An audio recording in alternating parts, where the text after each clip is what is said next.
Najua tutaendelesha tena baadaye. Tuko tu pale pale.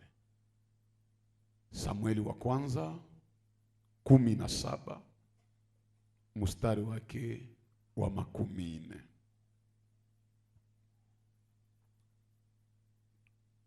Tunaweza soma. Asante papa, tusome. Samueli wa kwanza 17. Ndio. Tutaongoza usomi kwa jina la Yesu Kristo. Amen. Daudi akaviondosha, akachukua gongo lake mkononi mwake. Ndio. Akajichagulia mawe laini 5 toka kijito. Ndio. Akayaweka ndani ya mfuko wa mchungaji kondoo alio nao. Ndio. Hata ndani ya mkoba. Na kombeo lake lilikuwa mkononi mwake. Ndio. Akakaribia Mfilistini. Amen. Amen. Tushangilie kwa ajili ya usomi wa neno la Mungu. Siri ngapi tuko nazungumzia? Siri 10. Kama uko naandika juu, mimi naona leo inakuwa vendredi. Kesho samedi, hata kama tutatumika sana kesho, lakini nishaona saa vile hatutamaliza hizi point 10. Amen. Anza ziandika. Tuisha sema ya kwanza, nikumbushe ya kwanza. Address ya pili, ilichaguliwa ya 3, ilifichama ya 4, ilikuwa laini ya 5. Kwa wanaanza waza. Ilikuwa ndani ya mfuko ya uchungaji. Njoo zetu tushazungumzia. Ya 6 uandike Daudi akaichagula mara ya pili. Sitaidevelope, mimi nataka tu iandike. Juu nigusie bimoya benye tulipashwa gusia. Mimi nasema ya 6 Daudi akachagua, muzile 5 akachagula tena lijiwe moya. Tuko pamoja? Si mnaona kama inakuwa kuichagula mara pili.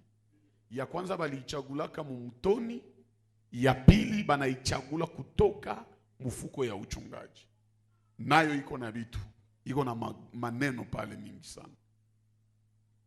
Apare ile ya 7 kuchaguliwa ikapewa mission. Tuko pamoja? Maana ilikuwa nilijua yenye imechaguliwa juu ya mission. Ile mission ni ya kutumiwa juu yende angusha Goliath. Njoo ya 7. Ya 8 mbele iende angusha Goliath ilipitia mumujeredi. Tuko pamoja? Mujeredi nayo iko na maneno pale. Ya 9 ilisukumiwa. Haikujibeba yo peke, ilibidi nguvu za Daudi kuisukuma. Nayo iko na maneno yake. Alafu ya 10 na njoo ya mwisho iliingia mkichwa. Haikupiga tu lakini iliingia. Amen, amen. Njoo siri 10 zile. Tutaziexploite, Mungu akisaidia kwa tutaishia, lakini uko umezijua. Kama hatuziexploite, bwana wanatufuataka ku YouTube tukihubiria fasi nyingine, tutaendelesha hii na unaifuata bila tatizo. Amen, amen. Lakini jana na juzi tuko nazungumzia juu ya jiwe hili lilikaa ndani ya ndaa au ndani ya mkoba au ndani ya mfuko ya mchungaji. Jana tumepana faida 5 ambazo mawe haya yaliishi. Juzi tulikuwa nasema juu ya ile ndaa. Kuna mambo tulikuwa nazungumzia nikawaambiaka faida 5 kisha nikaishiaka tu 2. Si mnakumbuka? Juu ya sadaka, si mnakumbuka? Sasa sitaki niende niko naacha vipande madeni omwe tumalize vyote. Bwana asifiwe sana. Tulisema juma jiwe ikale mundaha ya uchungaji au mfuko ya uchungaji. Hiyo mfuko ili itiwe mfuko ilitoka kwa ngozi ya nyama iliyouawa. Hatuwezi pata ngozi ambayo itatengeneza mfuko kama hakuna nyama ilikufa. Sababu ni mnyama ya mchungaji, ni ndaha ya mchungaji, mfuko, mkoba ya mchungaji. Manake inaweza kuwa ilikuwa tu kondoo au nyama tu ya sadaka. Maisha ya kiroho, maisha ya Ukristo, maisha ya wokovu inatembea na wale wanaojua thamani ya sadaka. Ukitaka uzuizwe kuendelea kimaisha, bakutabirie baraka zenye habakuoneshe sadaka. Baraka iko na prinsipe zake juu tuziishi. Bwana asifiwe. Bwana Yesu asifiwe sana.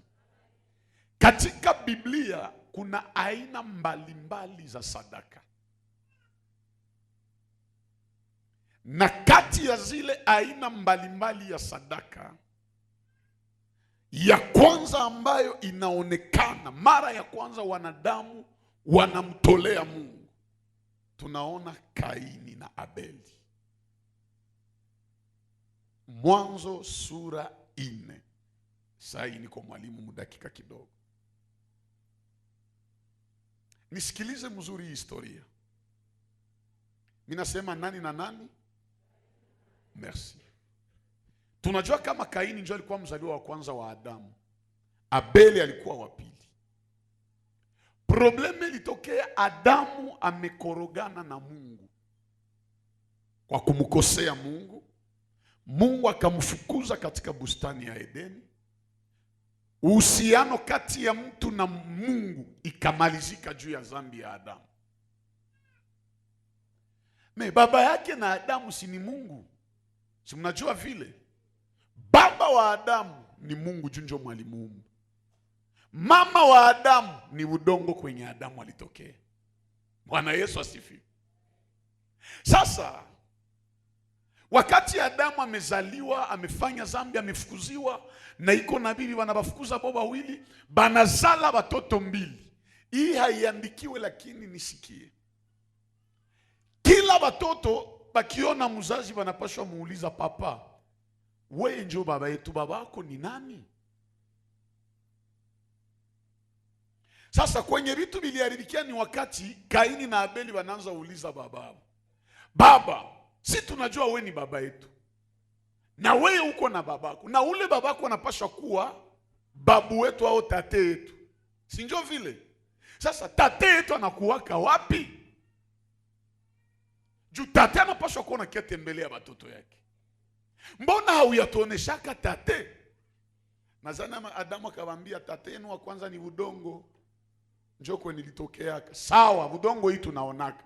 Sasa baba yako. Adamu akajikuna kichwa. Ndio akasema, tate yenu anakuwaka kule mbinguni. Njoo watoto wakamuuliza, vilikuwaje? Mbona tate anapaswa kuona kiatembelea wajukuu yake? Vilikuwaje mkorogane na tate? Josikie na kia tutembelee.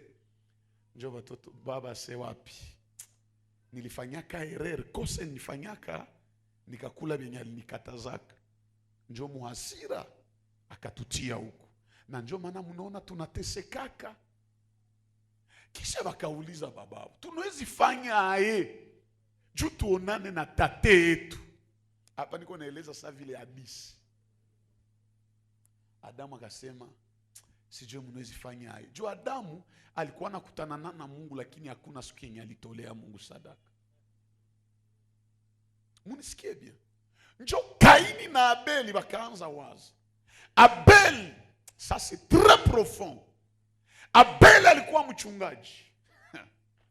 Kaini alikuwa mkulima. Magumu biko napitia, ona kwenye ufunuo ya sadaka ikatokea. Bakajua kama tate yetu haki yetu tembelee, tukimutolea sadaka anaweza kia tutembelee. Na njoo bakapanga mawazo, kila mtu na madhabahu yake. Sasa kutoa Notez bien, Kaini hakutoleaka Mungu ya mubaya. Sadaka ya Kaini haikukuwa ya mubaya. Unajua mbutoto walitufundisha, Kaini akatolea Mungu vya kuoza. Ni bongo. Biblia iko clear. Kaini alitoshaka uzao wa kwanza wa mavuno yake. Njoo yenye akatia kumazabao. Maki alikamataka masombe, akamata bishusha, akamata maorange, mapasteki, aina yote ya matunda na mayani akatia kumazabao. Haiko sadaka ya mubaya. Abeli naye njoo kwenye alipatia ufunuo. Juu ya nini Abeli yeye atoe wazaliwa? Abeli hakutoa kondoo moya. Alitoa wazaliwa wa kwanza wa ufugo wake kumazabau yake. Sasa for nini lituma Abeli apatie Mungu nyama alors que banakulaka matunda habakule nyama? Abeli anaanza fuga nyama aye na habakule nyama. Juu nyama inaanza kuliwa kisha garika ya Noa. Nini nasukuma Abeli? Ni juu Abeli alikuwa na ufunuo. Unajua kutoa ya kutaka ni mzuri, lakini ukitoa ya ufunuo ni mzuri zaidi. Abeli aliona baba yake na mama yake bie banavalaka bila kufundishiwa. Na jana kauliza papa, hii ngozi aye mnavalai? Njoo akasema siku tulikosea tate yenu, njoo akatufukuza kaua nyama akatuvalisha hii. Na njoo kwa Abeli akaelewea, kama tate yetu Mungu anaweza valisha papa ngozi na mama, manake Mungu anapenda nyama.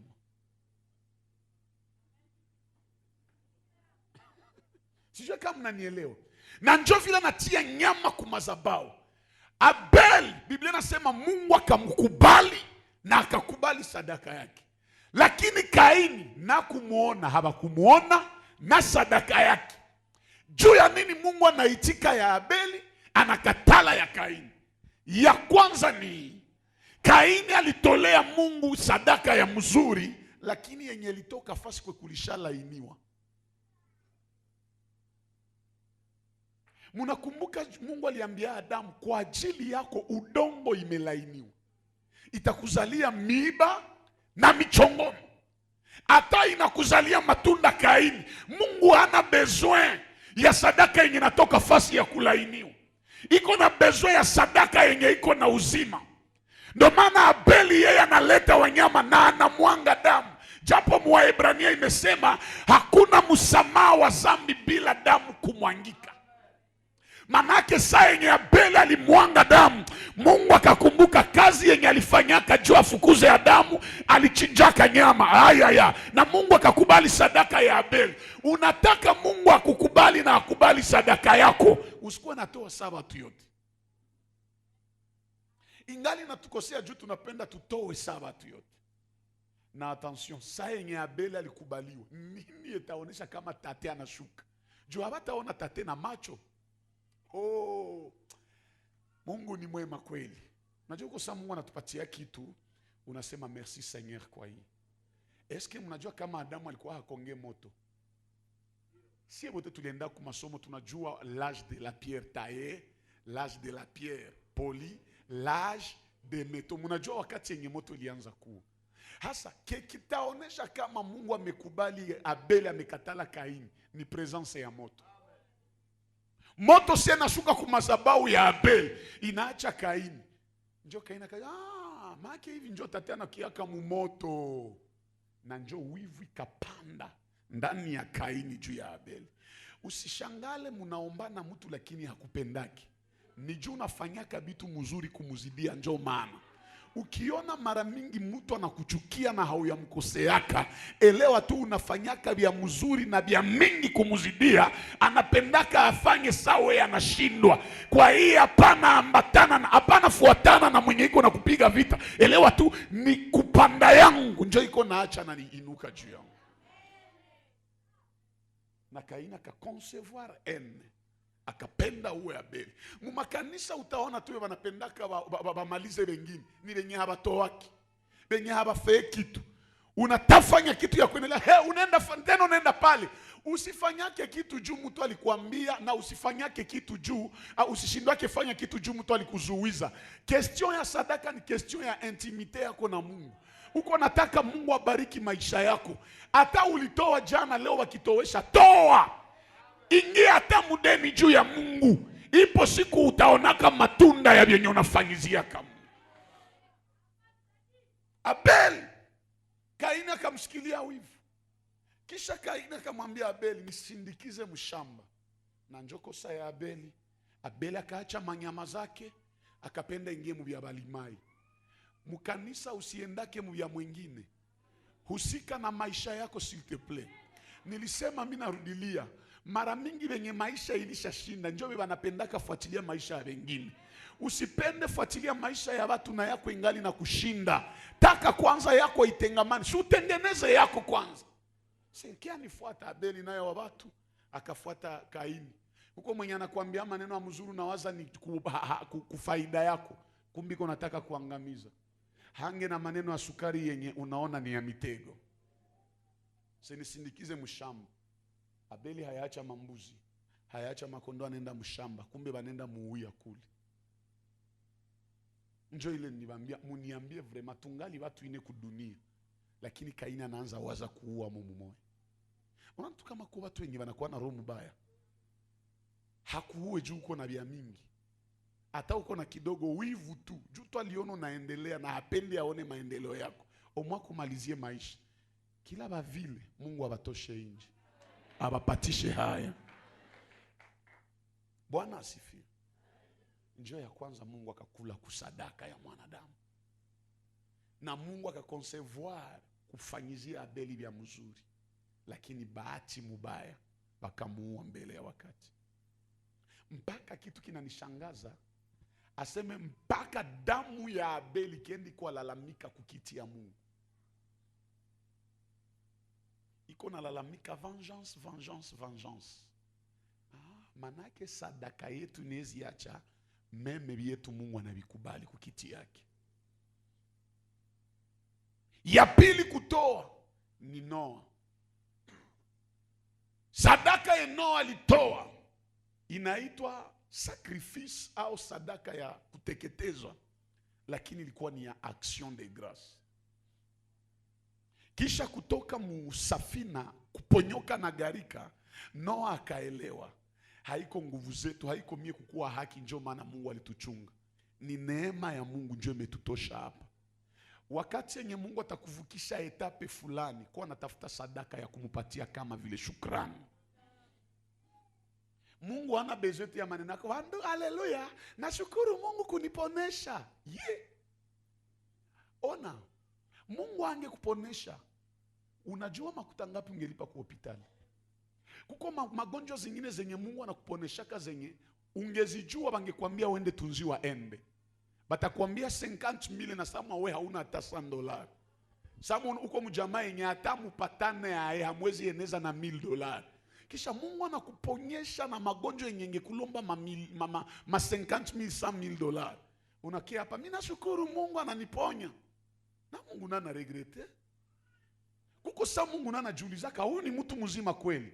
Eske Mungu angekuacha na ile magonjwa, ungetosha kwanza wapi za passport? Ungetosha wapi watu wakufanyizia changizo juu uende ende? Ungebatosha wapi? Na uko mwenye anaenda ende hana garantia ya kupona. Kuko banakuwa na makuta, analipa avion mpaka ende, banamutunza, saa yenye baisha kula makuta anakufa. Mewe Mungu anakuponesha na ile magonjwa na kiatu, ashukuriwe Bwana. Tafuta kitu kia kusindikiza ile maneno yako. Salimia jirani, mwambie sadaka ya shukrani ni ya lazima. Umwambie Mungu hana bezo ya maneno yako, iko na bezo ya neno yenye nasindikizwa na sadaka. Pale hauwezi piga mikono. Merci. Bwana asifiwe. Noa alitia sadaka. Ile ni action de grâce. Kusema bila wewe Mungu hatungetoka muigarika. Pale Noa makiko naambia Mungu, nikiona mamilioni ya watu wenye wamekufa, mie niko nani juu nichunge tu mie na familia yangu? uko naenda maliza mwaka, lakini utaangalia kwa watavuka mwaka na $1 habatatia envelope juu ya shukrani. Wewe uko unajiuliza Mungu sai akikutoola tu kidogo ile pumuzi itoke, unakuwa maiti. Historia yako inamalizika. Muhimu vita zinakuwa kai ngambo. Wewe mbona haukufake? Mbona wewe kibaya hakiyakufikiaka? Muhimu magonjwa zinasumbua watu, mbona wewe nakukamataka na inapita, bengine wanakufa. Munaona ile tulilota hapa juzi tunaombea maaksida zishaanza fanyika saa kila siku, niko naanza na kumitandao watu wanakufa na maaksida. Wewe uko nani juu gari sikugonga? Hautembee mu barabara saba watu yote. Mesu unasikia mwingine walimgonga, wewe uko mzima. Kisha unakia tu mbele ya Mungu, ashukuriwe Mungu. Tafuta na kitu ya kusindikiza ili ashukuriwe Mungu yako. Ulikuwa mgonjwa, Mungu anakuponesha, leta sadaka ya shukrani. Ulifanya kitu yoyote, Mungu anakuvukisha, leta sadaka ya shukrani. Ulikuwa na probleme, Mungu anakuvukisha hayo, leta sadaka ya shukrani. Niende mbali dadangu, ulisupiwa garsoto amekwambia je t'aime, kia shukuru Mungu na sadaka. Unajua bangapi biko nalia baba nao wayambo habana, wewe unapata mwana kuambia nakupenda.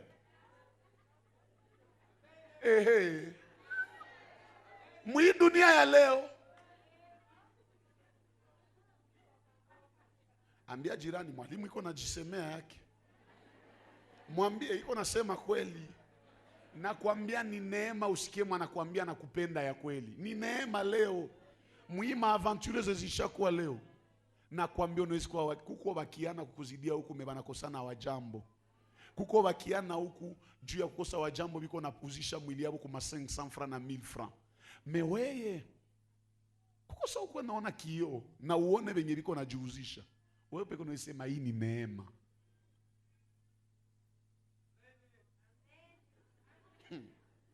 Mungu abariki ule mwanasema amen. Gusa mkono wa jirani mwambie tukue naleta sadaka shukrani.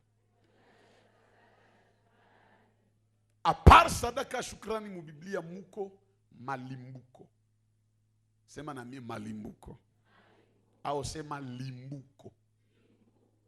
Mu français njo prémisse. Hii ilikuwa ni sadaka gani? Ni yenye sa unalima shamba. Mavuno ya kwanza haungeikula. Ilibidi upelekee makuhani. Ile malimbuko inakuwaka manake mina tanguliza Mungu mu yangu juu yote bikwe naendelea bien. Tunashindwa mu maisha ni juu kila kitu tunapataka yote tunakulaka. Wewe uko yote na mkula yote.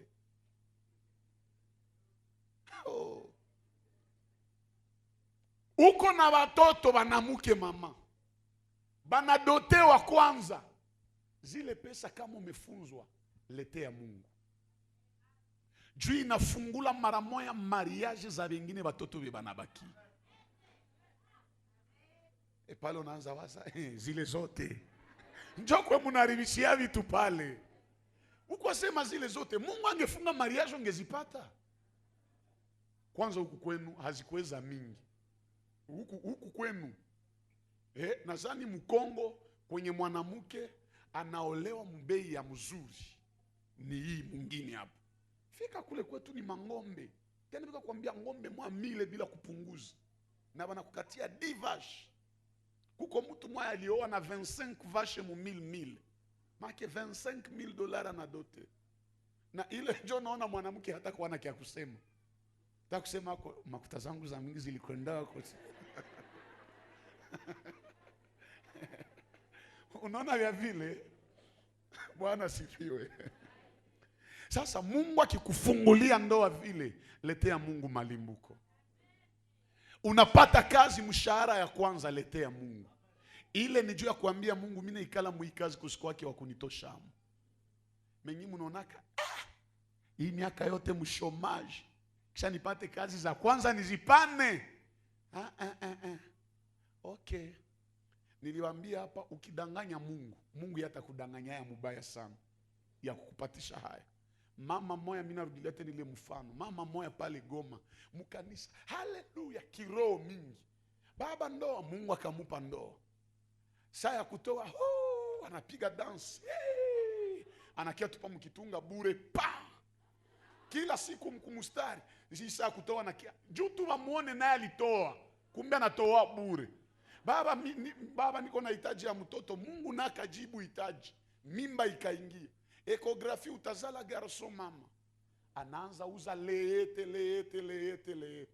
Siku ya kuzala inafika wanambeba mu hospital. Musale ya kushma. Anasikia tu. Sai kwa fatu. Na njo vile tumbu inashuka. Tumbu inashuka. Tumbu inashuka. Mbaika kiafika tu. Na tumbu yote karudia sa jeune fille. Ilikuwa fenomene ya nguvu. Ule dada kakiasema Mungu anisamee. Nilikuwa mkanisa niko na kuya juu nione mimi natoa bure. Kumbe Mungu naka nivimbisha. Akapompe tumbo yangu nikawaza ni mimba. Kumbe ni bure mimi natoa kanje na yala mtumbo. Mungu abafanyake naye mizaa. Danganya watu wote lakini hapana Mungu. Mungu haiko wa kuchezewa naye. Biblia inasema Mungu hazihakiwi. Apandacho mtu atavuna. Bwana Yesu asifiwe. Sadaka ingine na hii njo Bakristo wapende baambiliwe ni cha 10. Sema na mie 1 ya 10. Kui hayo Mungu anaweza kuacha kuvyote nafunga macho. Mekucha 10 Mungu hakuenda miza. Mpaka Mumalaki Mungu wasema munaniibia sana. Juu Bakristo mingi baishakuwa mayele. Baishakuwa na ujanja. Anawezi kuwa anapokea 1000. Anaona saa vile kutosha $100. 100 ni za mingi. Mena kesho yangu ni kama ungali nasikia buzito ya kutosha $100 mu1000. Utaweza tosha 10,000 kweli? Mpaka Mungu anaenda mbele anasema munipime muinjia. Munijaribie muinjia muone kama sitabafungulia madirisha ya mbingu. Kuna mahubiri mwana nimefuata aseme tusitoe cha 10. Mahubiri ya mapepo ile. Cha 10 ni ya wakati ya Musa. Nani aliwaambia vile? Cha 10 haiko ya wakati ya sheria. Cha 10 ilianza avant sheria. Wa kwanza kutoa cha 10 ni Abrahamu. Ungenipa amina. Wa kwanza mwenye alipana cha 10 ni Abrahamu. Mwanzo 14 mstari wa 18 kushuka. Abrahamu anatoka Gombola neve wake Loti. Anapita mshene ya Mamre. Bwana moya mwenye hatujue baba yake na mama yake. Jina yake Melkisedeki.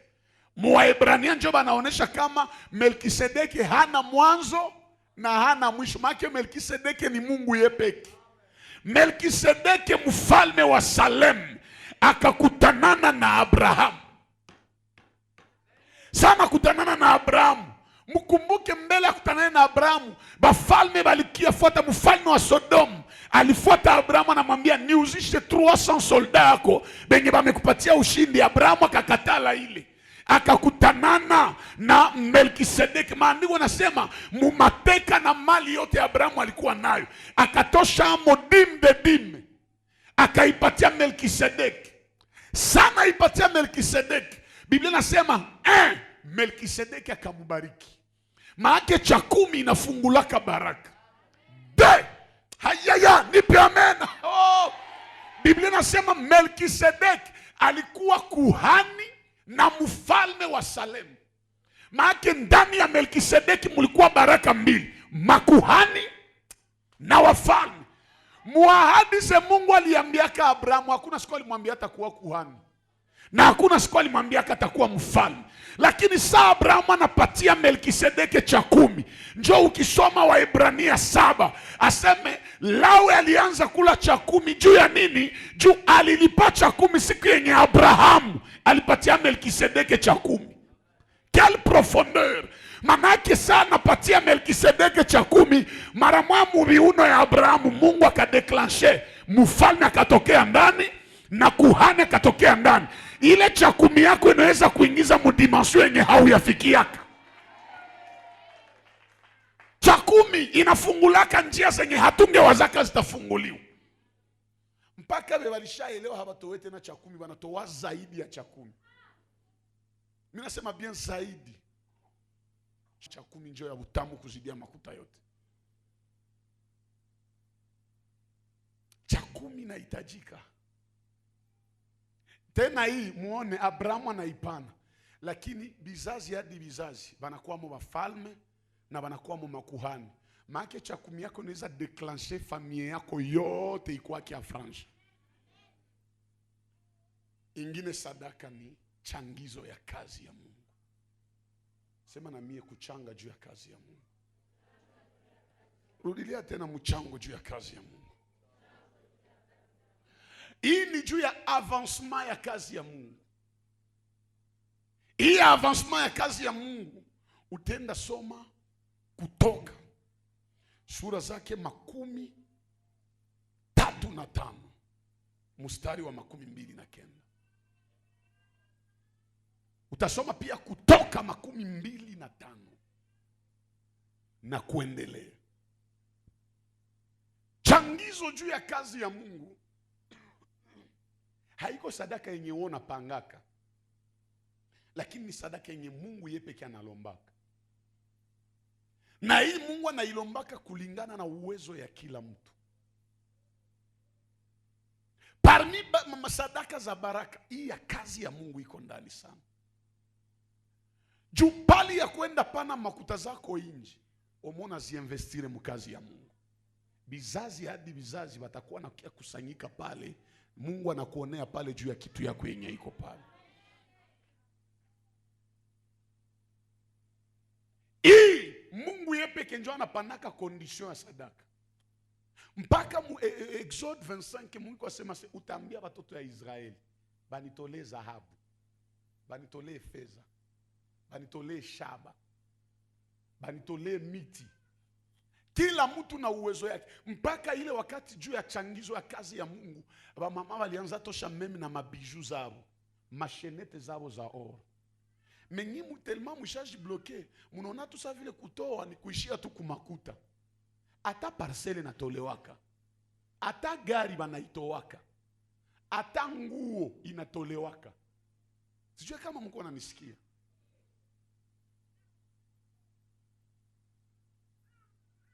Ukitaka Mungu ajenge maisha yako, jengea Mungu. Miongoni mwa vitu vilisababisha Mungu aseme Daudi ufalme itakuwa mkizazi yake mpaka milele, ni jua aliwaza kujengea Mungu. Unajua kama ufalme ya Daudi haitaishaka. Yesu yeye pekee ni wa ukoo wa nani? Okay, milele na milele si Yesu ataitwa mfalme wa wafalme. Ataitwa mwana wa Daudi.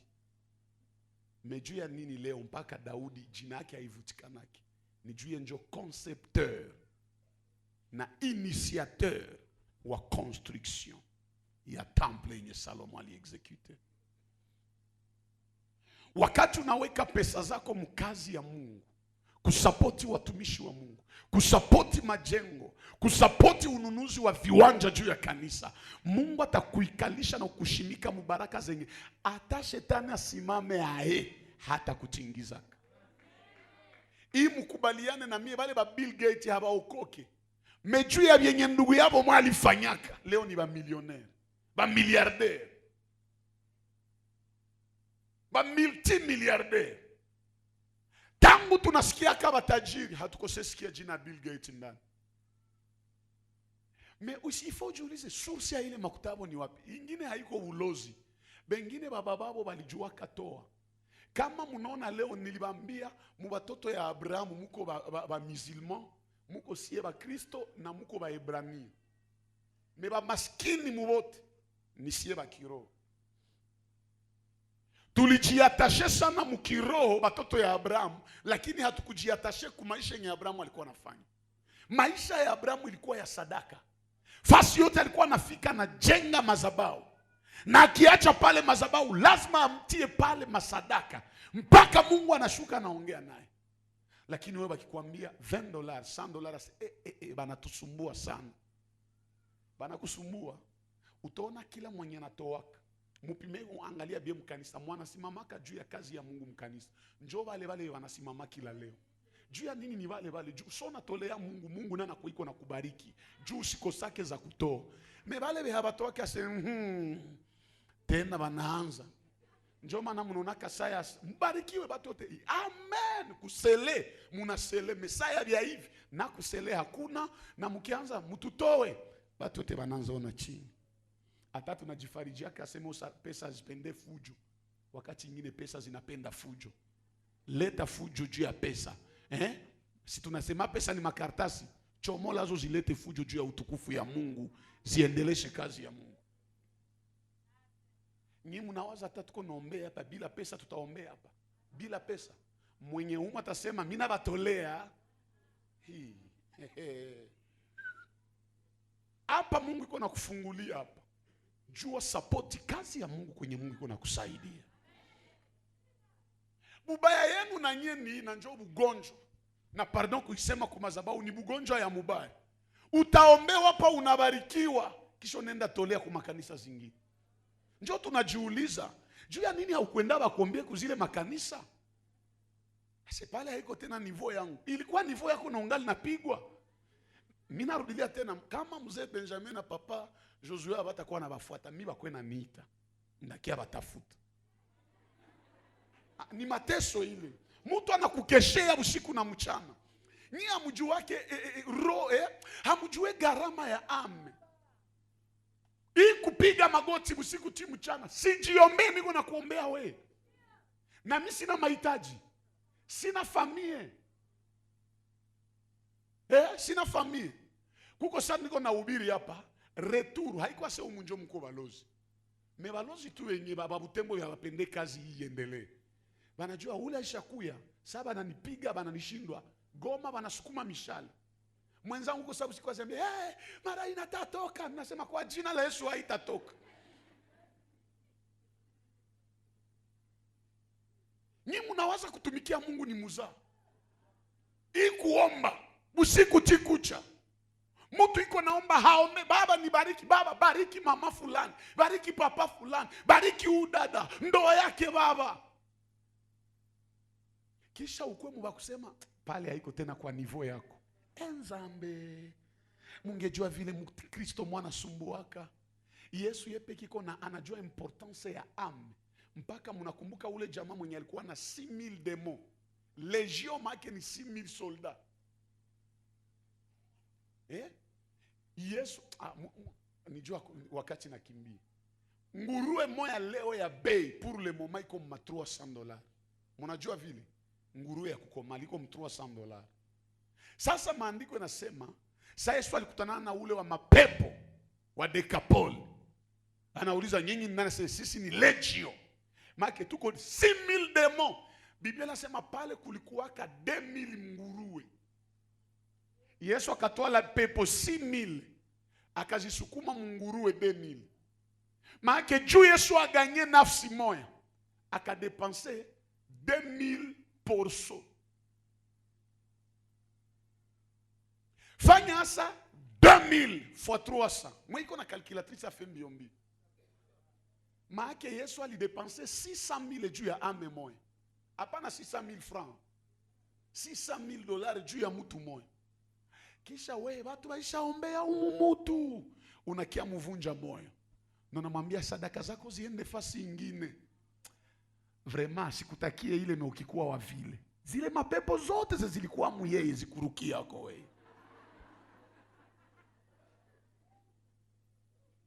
Sikutakie ile, njoo maana usikwe naharibisha kazi ya Mungu.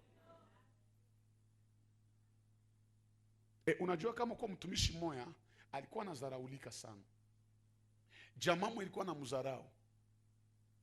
Saliona jamaa na muzarau. Mmoja akagonjwa akabakia tafuta ule mtumishi. Ule mtumishi sana fika. Akaona sirtu mama wa mule njoo alikuwa anasema ule mtumishi mbaya. Akaomba akasema Mungu hizi pepo zenye ziko mwa huyu mtoto zihamie mwa huyu mama kwanza. Pepo zikaexecute zikatoka mu mtoto zikaingia mu mama. Watoto wakaanza filme mama. Vile mapepo zilimupatisha haya sana. Njoo mtumishi akaanza, baba tuliza pepo to, na anakemea samwa haiko enjo alizitransfere na kuamuru toka kwa jina la Yesu. Mama sema ninaenda. Sa mama aliona video akaanza saluti mtumishi. Wakati ingine mkikuwa na famiza ambia jirani, tupende kazi ya Mungu, tusapoti kazi ya Mungu. Bwana Yesu asifiwe. Hivyo kuwa naheshimia, sijue kama niko nafundisha kabisa. Binaikala kabisa.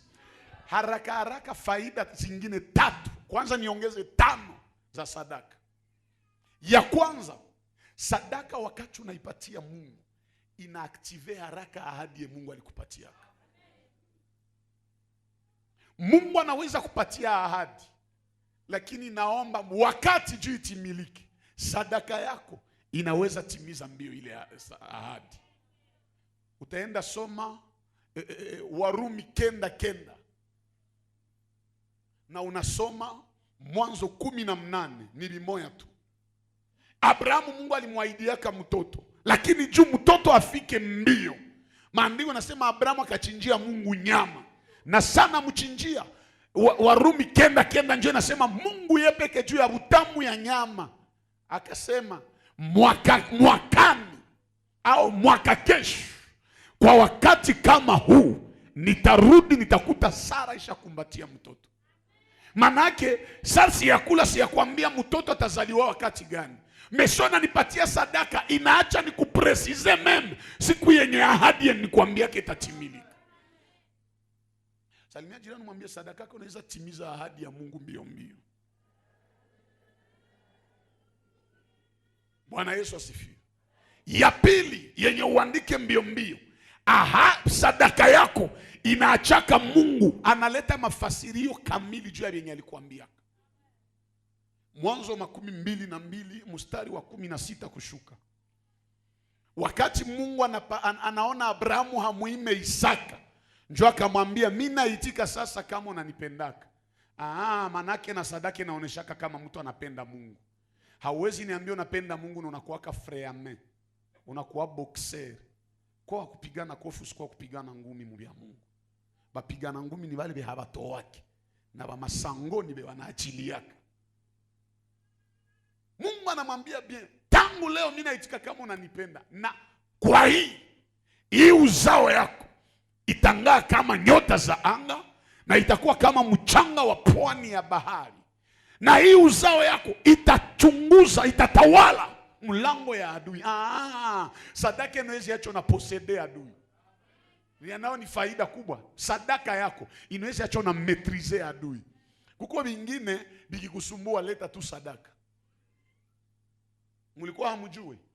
Si ni sadaka njoo iliachaka Elia na tawala wa nabii ya bongo. Wafalme wa kwanza sura 18. Banatia pale mazabau, banatia ngombe, banatia mai, vyote na makuni. Elia salitia sadaka, anasema Mungu wa Ibrahimu, wa Isaka na wa Yakobo. Moto haikushukaka na seli shuka ikaregeza baadui. Njoo Elia alianza chinja moya kwa moya. Ile siku Elia kachinja 850 prophètes. Manake sadaka yako inaweza maliza nguvu za adui, na historia yake inavutikana. Faida ingine ya sadaka, andika haraka haraka. Sadaka inatupatiaka vyenye tulikosaka miaka na miaka. Narudia, sadaka inatufunguliaka vitu tulitafuta miaka na miaka tukakosa. Wafalme wa pili sura 4 mstari wa 10 kushuka. Palikuwa mwanamke Mshunemi ambaye alikuwa hana mtoto. Akapokea mtumishi wa Mungu Elisha, akaongea na bwanake akasema tumjengee chumba cha juu. Walipomjengea chumba cha juu, Elisha akauliza Gehazi, nini huyu mwanamke anakosewa? Gehazi akamwambia hana mtoto. Elisha akamuita mama akamwambia mwaka kesho utakumbatia mtoto. Tena huyu mama hakukuwa na imani, merikafika akapata mtoto. Manake sadaka yako inaweza acha Mungu anafungula vyenye hauyapataka binaonekana. Bwana Yesu asifiwe. Bwana asifiwe sana. Lakini pia kitu ingine na ni kubwa sana, sadaka zinaachaka Mungu anasikia maombi yetu. Matendo ya Mitume sura 10 mstari wa 18 kushuka mpaka kule chini. Mungu yeye peke anamtumia Kornelio mjumbe katika maono, na anamwambia Kornelio, sadaka zako na maombi yako Bwana ameikubali. Maana yake sadaka na maombi Mungu anavikubaliaka. Maombi bila sadaka haiko na nguvu. Maombi na sadaka iko na nguvu. Kila mwenye anatoa kana mwenye atendelea toa, Mungu amubariki na amtendee mema. Tubarikiwe na hii ujumbe kidogo. Patia Yesu makofi.